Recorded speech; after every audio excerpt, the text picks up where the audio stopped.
Hi friends, പുതിയൊരു വീഡിയോയിലേക്ക് എല്ലാവർക്കും സ്വാഗതം. അങ്ങനെ ചിപ്പിയുടെ ബാലനാരി പൂജ നടക്കുന്ന സമയത്തേക്ക് രചന അവിടേക്ക് ഇടിച്ചു കയറി വരെ ഒരുപാട് ഇഷിതനെ അപമാനിക്കുകയൊക്കെ ചെയ്തിട്ടുണ്ട് കേട്ടോ.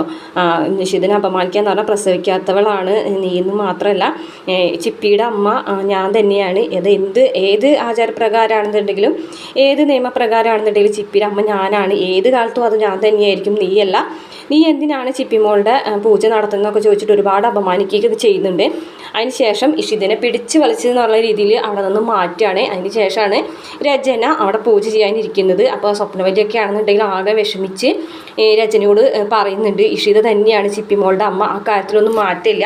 പക്ഷെ രചന അവിടെ ഇരിക്കുമ്പോൾ അത് സ്വപ്നവലിക്ക് സഹിക്കാൻ പറ്റുന്നില്ല. അപ്പോൾ രചനയോടല്ല പൂജാരിയോട് സ്വപ്നവലി പറയുന്നുണ്ട് പൂജ വേണ്ടാന്ന് പറയുന്നുണ്ട്. പക്ഷേ പൂജാരി പറയാണ് അത്രയും നല്ലൊരു പൂജ, പവിത്രമായിട്ടൊരു പൂജ തുടങ്ങി വെച്ചതല്ലേ, അത് നല്ല രീതിയിൽ തന്നെ അവസാനിപ്പിക്കണം എന്ന് പറയുകയാണ്. അപ്പോൾ വേറെ നിവർത്തിയില്ലാതെ ആ പൂജയ്ക്ക് മഹേഷിനും ഇരുന്ന് കൊടുക്കേണ്ടി വരികയാണ്. രജനി ഇരുന്നപ്പോൾ തന്നെ മഹേഷ് എഴുന്നേറ്റ് പോകാൻ നോക്കുന്നുണ്ട്. പക്ഷേ പൂജാരി പറഞ്ഞതോട് കൂടിയിട്ട് ആ ഒരു പൂജ നടത്താനായിട്ടും മഹേഷും കൂടെ സമ്മതിക്കുകയാണ്, വേറെ നിവർത്തിയില്ലാത്തതുകൊണ്ട്. അങ്ങനെ രചന സന്തോഷത്തോടു കൂടിയിട്ട് ചിപ്പിയുടെ ബാലനാരി പൂജ ചെയ്യുന്നുണ്ട് കേട്ടോ. അവർ പൂജാരി പറഞ്ഞു കൊടുത്ത പോലെ കർമ്മങ്ങളൊക്കെ ചെയ്യുകയാണ്. ഇതേ സമയം ഇഷിതയ്ക്കാണെന്നുണ്ടെങ്കിൽ ഇതൊക്കെ കണ്ടു നിൽക്കാനാവുന്നില്ല. കാരണം ഇഷിതയായിട്ട് ചെയ്യേണ്ട കാര്യങ്ങളാണ് രചന ചിപ്പിക്ക് വേണ്ടി ചെയ്യുന്നത്. അപ്പോൾ അതൊക്കെ കണ്ടു നിൽക്കാൻ പറ്റാതെ ഇഷിത വേഗം തന്നെ അവിടെ നിന്ന് കരഞ്ഞു ഓടിപ്പോകുന്നുണ്ട്.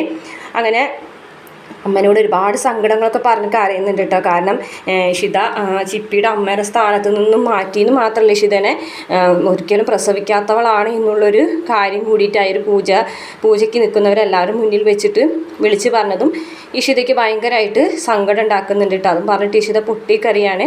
പ്രസവിക്കാനുള്ളൊരു കഴിവ് എനിക്ക് തന്നില്ലല്ലോ, പ്രകൃതിക്ക് സൃഷ്ടിക്കാനുള്ളൊരു കഴിവുള്ളതല്ലേ അമ്മ, എന്തിന് എനിക്ക് അത് തന്നില്ല എന്നൊക്കെ പറഞ്ഞിട്ട് ഇങ്ങനെ കരയാണ്. അപ്പോൾ പ്രിയാമണിയാണെന്നുണ്ടെങ്കിൽ എല്ലാം പറഞ്ഞ് മനസ്സിലാക്കുന്നുണ്ട് കേട്ടോ. രചന ഇപ്പോൾ വന്ന് പൂജ ചെയ്ത് പോയി എന്ന് വിചാരിച്ചിട്ട് രചന അവളുടെ അമ്മയൊന്നും ആവൂല. ചിപ്പിമോൾക്ക് എന്തായാലും രചനനെ അമ്മ എന്നുള്ള വിളിക്കണേ പോലും ഇഷ്ടമല്ല. ഇഷിതമോൾ തന്നെയാണ് ചിപ്പിമോളുടെ അമ്മ. അത് ആരും പറഞ്ഞില്ലെങ്കിലും ഏത് പൂജ നടത്തിയില്ലെങ്കിലും അത് അങ്ങനെ തന്നെയായിരിക്കും എന്നൊക്കെ പറയുന്നുണ്ട്.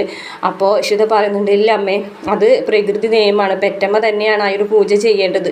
അപ്പോൾ പിന്നെ എനിക്ക് എന്ത് സ്ഥാനമാണ് ചിപ്പിരായ എന്നുള്ളൊരു സ്ഥാനമല്ലാതെ അമ്മ എന്നുള്ളൊരു സ്ഥാനം എനിക്കില്ലല്ലോ എന്നൊക്കെ പറഞ്ഞിട്ട് ആകെ കരഞ്ഞ് ബഹളാക്കുന്നുണ്ട് കേട്ടോ. ഇതൊക്കെ മഹേഷ് കേട്ട് മഹേഷ് ആകെ സങ്കടമാവും കേട്ടോ.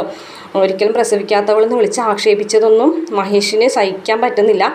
എന്തായാലും ചിപ്പിയുടെ അമ്മയാക്കി ഇഷിതനെ മാറ്റണം, ഏതെങ്കിലും നിയമപ്രകാരം അല്ലെങ്കിലും വേറെ ഏതെങ്കിലും ഒരു പൂജ ചെയ്തിട്ടോ അല്ല അങ്ങനെ എന്തെങ്കിലും ഒരു വഴി ഉണ്ടോ എന്ന് മഹേഷ് അന്വേഷിക്കുന്നുണ്ട് കേട്ടോ.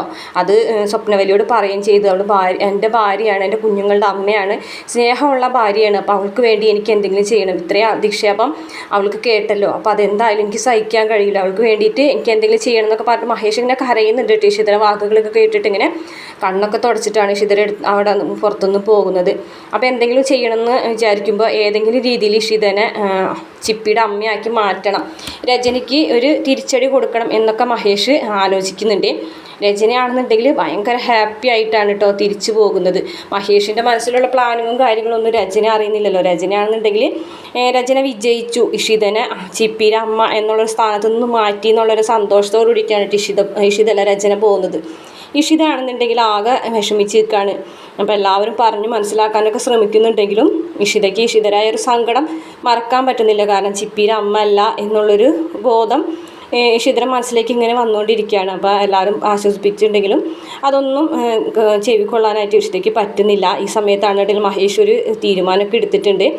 ചിപ്പിയാണെന്നുണ്ടെങ്കിലും പറയുന്നുണ്ട് എൻ്റെ അമ്മ ഇഷിതാമ്മ തന്നെയാണ്, എൻ്റെ അമ്മനെയാണ് എനിക്ക് ഏറ്റവും ഇഷ്ടം, രചനാമ്മനെ എനിക്ക് ഇഷ്ടമല്ല, ആരൊക്കെ പറഞ്ഞാലും എൻ്റെ അമ്മ ഇഷിതാമ്മ തന്നെയാണെന്നൊക്കെ പറഞ്ഞ് കെട്ടിപ്പിടിച്ചിട്ട് പറയുന്നുണ്ട് കേട്ടോ. അങ്ങനെ മഹേഷ് വന്നിട്ട് ഇഷിതനെ ചിപ്പിമോളെയും കൊണ്ട് പോകാണ് കേട്ടോ. അപ്പോൾ ആർക്കും ഒന്നും മനസ്സിലാവുന്നില്ല എന്താണ് മഹേഷ് ഉദ്ദേശിക്കുന്നത് എന്നുള്ളതൊന്നും. പക്ഷേ അവരെ രണ്ടുപേരെയും പിടിച്ച് വലിച്ച് വേറൊരു അമ്പലത്തിലേക്ക് കൊണ്ടുപോകാനായിട്ടുള്ള തയ്യാറെടുപ്പാണ് കേട്ടോ. കാരണം വേറൊരു പൂജ മഹേഷ് ഏർപ്പാടാക്കിയിട്ടുണ്ട്. അത് വേറൊന്നുമല്ല, ചിപ്പീനെ നമ്മുടെ ഇഷിതരെ ദത്തുപുത്രിയാക്കുന്ന ഒരു പൂജയാണ് കേട്ടോ.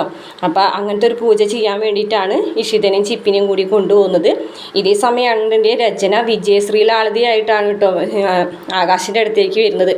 അവിടെ നടന്ന സംഭവങ്ങളെല്ലാം തന്നെ ആകാശിനോട് പറയാണ്. ആകാശാണെന്നുണ്ടെങ്കിൽ ഒരുപാട് ടെൻഷനുകളിലാണ് കേട്ടോ. 70 കോടി നഷ്ടപ്പെട്ടത് തിരികെ പിടിക്കാനായിട്ട് നെട്ടോട്ട് ഓടിക്കൊണ്ടിരിക്കുകയാണ്.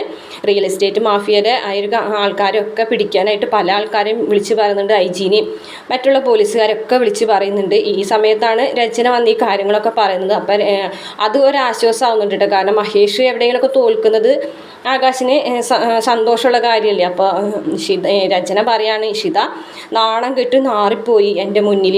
മഹേഷിനാണെന്നുണ്ടെങ്കിൽ ഒരു അക്ഷരം പോലും പറയാൻ പറ്റിയില്ല. ഇഷിത ചിപ്പിയുടെ അമ്മയുടെ സ്ഥാനത്ത് നിന്നും ഒഴിവായി.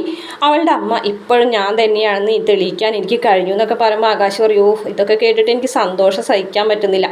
നീയാണെടി പെണ്ണ്, നീ എന്തായാലും അങ്ങനെ ചെയ്തല്ലോ, അതെനിക്ക് വളരെ സന്തോഷമായി എന്നൊക്കെ പറയുകയാണ്. ഇതേ സമയം മഹേഷും ഇഷിതയും ആ ഒരു പൂജയ്ക്ക് പോയ കാര്യം ആരോ രചനനെ വിളിച്ച് പറയുന്നുണ്ട് കേട്ടോ. വീണ്ടും ഒരു പൂജയ്ക്ക് പോയി എന്നുള്ളൊരു കാര്യം കേൾക്കുമ്പോൾ തന്നെ രചനയോട് ആകാശ് പറയുന്നുണ്ട് വേഗം തന്നെ പോകണം, ആ ഒരു പൂജയെ മുടക്കണമെന്ന്. പക്ഷേ ആ ഒരു പൂജ മുടക്കാനായിട്ട് രചനയ്ക്ക് കഴിയൂല. അവിടെ ചെന്ന് ഇഷിത ചിപ്പി മോൾക്ക് വേണ്ടിയിട്ട് ആ ഒരു പൂജ ചെയ്യാണ്. അപ്പോൾ മഹേഷ് ഇഷിതയോട് പറയുന്നുണ്ട്, ഇന്ന് ഈ ഒരു നിമിഷം മുതൽ നിൻ്റെ ദത്തുപുത്രിയാണ് ചിപ്പി എന്ന് പറയാനായിട്ട്, അങ്ങനെ ഒരു പൂജയാണ് ഇവിടെ നടക്കാൻ പോകുന്നതെന്ന് പറയുകയാണേ. അപ്പോഴേക്കും രചന അവിടേക്ക് വരികയാണ് കേട്ടോ. രചന വന്നിട്ട് ഈ പൂജ നടക്കൂല, ചിപ്പിയുടെ അമ്മ ഞാനാണ് എന്നൊക്കെ പറയും കേട്ടോ. അങ്ങനെ പറയുമ്പോഴും പക്ഷെ അവിടെ ആരും സമ്മതിക്കുന്നില്ല. കാരണം രചന ചിപ്പിനെ ഉപേക്ഷിച്ച് പോയതല്ലേ. ചിപ്പിനെ ഇഷിത ദത്തെടുക്കുകയാണ് കേട്ടോ. അങ്ങനെ ഒരു പൂജയാണ് അവിടെ നടക്കുന്നത്. അങ്ങനെ ആ ദത്തെടുക്കുന്നത് എൻ്റെ പൂജ രചനയുടെ മുന്നിൽ വെച്ച് തന്നെ നടക്കുകയാണ് കേട്ടോ.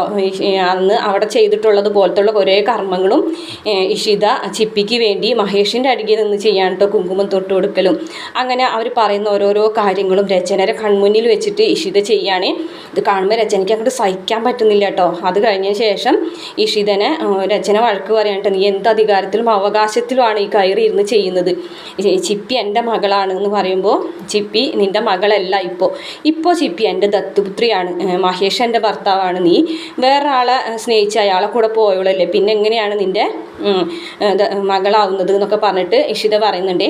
അതിന് ശേഷം ഇഷിത വേറൊരു കാര്യം കൂടെ പറയുന്നുണ്ട്, ചിപ്പി മോളെ ഞാൻ കൊണ്ടുവന്നത് നിനക്കറിയാലോ എങ്ങനെയാണെന്ന്. നിനക്ക് ഞാൻ ചിപ്പി മോളെ തന്നതല്ലേ ഒരു തവണ, പക്ഷേ എന്നിട്ട് നീ നിൻ്റെ കയ്യിൽ നിന്ന് ഞാൻ ചിപ്പി മോളെ വാങ്ങില്ല, അതുപോലെ തന്നെ ഞാൻ ആദിനെയും സ്വന്തമാക്കും. ചിപ്പിയെ ഞാൻ എങ്ങനെ സ്വന്തമാക്കിയോ അതുപോലെ ഞാൻ ആദ്യം നിൻ്റെ കയ്യിൽ നിന്ന് സ്വന്തമാക്കും. നീ ആരുമില്ലാതെ അനാഥയായി ജീവിക്കേണ്ടി വരും, ആകാശം നിന്നെ ഉപേക്ഷിക്കും എന്നൊക്കെ പറയാണ് കേട്ടോ. അത് കേൾക്കുമ്പോൾ രചനയ്ക്ക് വല്ലാത്ത സങ്കടവും ദേഷ്യമൊക്കെ വരുന്നുണ്ട് കേട്ടോ. രചന അവിടെ നിന്ന് ദേഷ്യത്തോട് കൂടിയിട്ട് ഇറങ്ങി പോകുന്നുണ്ട്.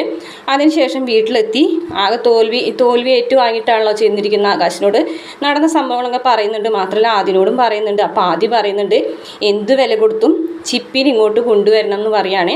അപ്പോൾ അതൊക്കെ നടക്കൂല മോനെ, കാരണം ചിപ്പിക്ക് നമ്മളെ ഇഷ്ടമല്ല എന്ന് പറയണം. അങ്ങനെ ഒന്നും പറഞ്ഞിട്ട് കാര്യമില്ല, ചിപ്പിനെ മയക്കി നമ്മുടെ കൂടെ കൊണ്ടുവരണം എന്നൊക്കെ പറയാണ്. അങ്ങനെ ആദ്യം പറഞ്ഞു കൊടുക്കുന്നുണ്ട് കേട്ടോ. ഇത്രയാണ് നാളത്തെ എപ്പിസോഡിൽ. വീഡിയോ ഇഷ്ടപ്പെട്ട ചാനൽ സബ്സ്ക്രൈബ് ചെയ്യണേ.